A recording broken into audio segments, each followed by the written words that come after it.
문헌회계사입니다. 오늘은 가족법인 운영 및 자금 조달 시 주의할 점에 대해 알아보겠습니다. 먼저 가족법인에 대한 정의부터 하겠습니다. 가족법인은 실제로 존재하는 법률 용어는 아니고요. 형태는 주식회사 등의 일반적인 법인인데 주주 구성이 주로 가족으로 이루어져 있는 법인을 말합니다. 보통 절세와 차후 상속 및 증여와 같은 승계의 수단으로 활용하는 경우가 많기 때문에 자녀들의 지분율을 높게 구성하는 경우가 많습니다. 가족법인을 설립하게 되는 가장 큰 이유는 아무래도 절세 목적이겠죠. 개인은 벌어들인 소득에 대해 종합소득세를 납부하고 법인은 벌어들인 소득에 대해 법인세를 납부합니다. 개인의 종합소득세율은 구간에 따라 6에서 45%까지 존재하며 법인의 법인세율은 9에서 24%까지 존재합니다. 논의의 단순화를 위해 국세의 10%에 해당하는 지방소득세는 제외하고 말씀드리겠습니다.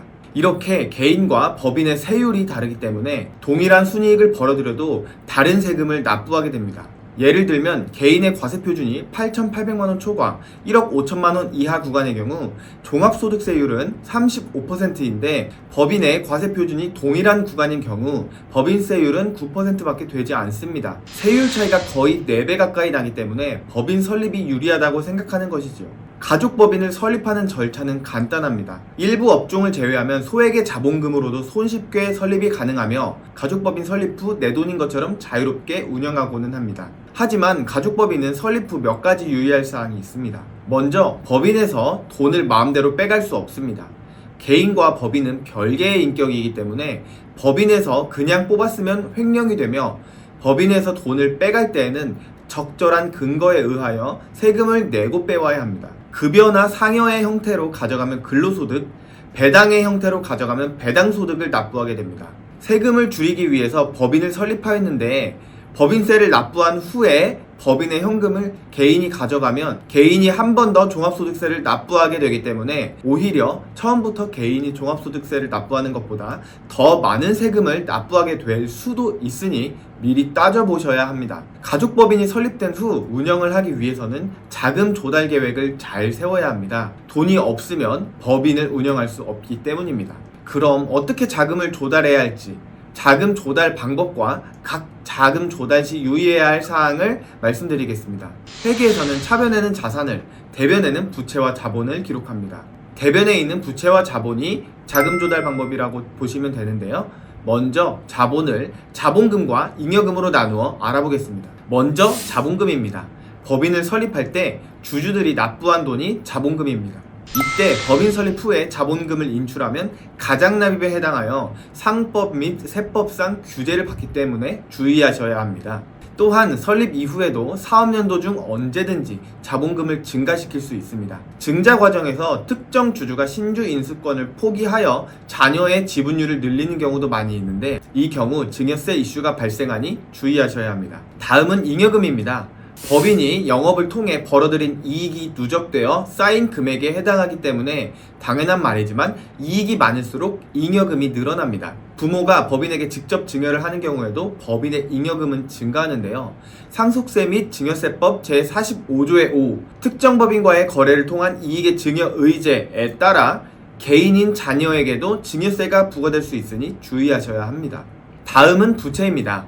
가족법인은 통상 자본금을 많이 넣지는 않으며 설립 후 영업활동을 하기 전에는 잉여금이 쌓일 수 없기 때문에 가족법인은 부채의 형태로 자금 조달을 많이 하게 됩니다. 부채는 크게 은행 차입금과 은행 외의 차입금으로 구분할 수 있습니다. 은행에서 빌리는 차입금은 업무에 사용했으면 지급이자도 비용 처리가 가능하며 크게 이슈될 사항은 없습니다. 은행 외의 차입금은 가족법인이 실질적으로 가장 많이 사용하는 자금 조달 방법입니다. 가족법인의 경우 자본금도 많지 않고 사업 초반이라 대출받기도 어려운 경우에는 대표 등 개인의 자금을 법인에 입금시켜서 사용하게 되는데요. 이를 가수금이라고 부릅니다. 금융기관에서 빌리는 차입금의 경우에는 일정한 절차에 따라 서류도 작성하고 이것저것 준비할 것이 많지만 가수금의 경우에는 복잡한 절차가 없기 때문에 실무적으로 차입과 상환이 수시로 발생할 수 있습니다. 회계 처리는 다음과 같이 진행합니다. 기중 차입 시 차변에는 보통예금, 대변에는 가수금, 기중 상환 시 차변에는 가수금, 대변에는 보통예금을 인식하며 기말 결산 시 가수금 잔액이 남아있는 경우 차입금으로 계정 대체를 진행합니다. 기말에 원인 불명 가수금이 남아있는 경우 매출 누락의 가능성이 존재하기 때문에 부가가치세법 및 법인세법상 신고 불성실 가산세, 납부 불성실 가산세 등의 리스크가 존재하기 때문에 주의하셔야 합니다. 가수금은 개인에 대한 차입금이기 때문에 법인이 개인에게 이자를 지급할 수 있으며 이러한 경우 세무 이슈가 발생합니다. 크게 이자를 세법상의 이자보다 높게 지급하는 경우와 적게 지급하거나 무상으로 사용하는 경우 두 가지로 나누어 알아보겠습니다. 세법상의 이자는 가중평균 차입 이자율을 말하지만 4.6%의 이자율로 선택할 수 있습니다. 먼저 이자를 세법상의 이자보다 높게 지급하는 경우입니다. 법인 입장에서는 시가만큼의 이자는 비용으로 인정되지만 시가를 초과하여 지급하는 이자는 비용으로 인정되지 않기 때문에 손금 불산입 후 대표이사 상여로 소득 처분을 하게 됩니다. 대표 입장에서는 수령한 이자만큼 이자 소득이 발생했으므로 이자 소득세를 부담하게 됩니다. 다음으로 이자를 세법상의 이자보다 낮게 지급하는 경우입니다. 법인 입장에서는 문제가 없습니다. 낮게 지급한 이자만큼 법인의 입금이 늘어나서 법인세가 늘어나기 때문입니다. 대표 입장에서도 문제가 없습니다.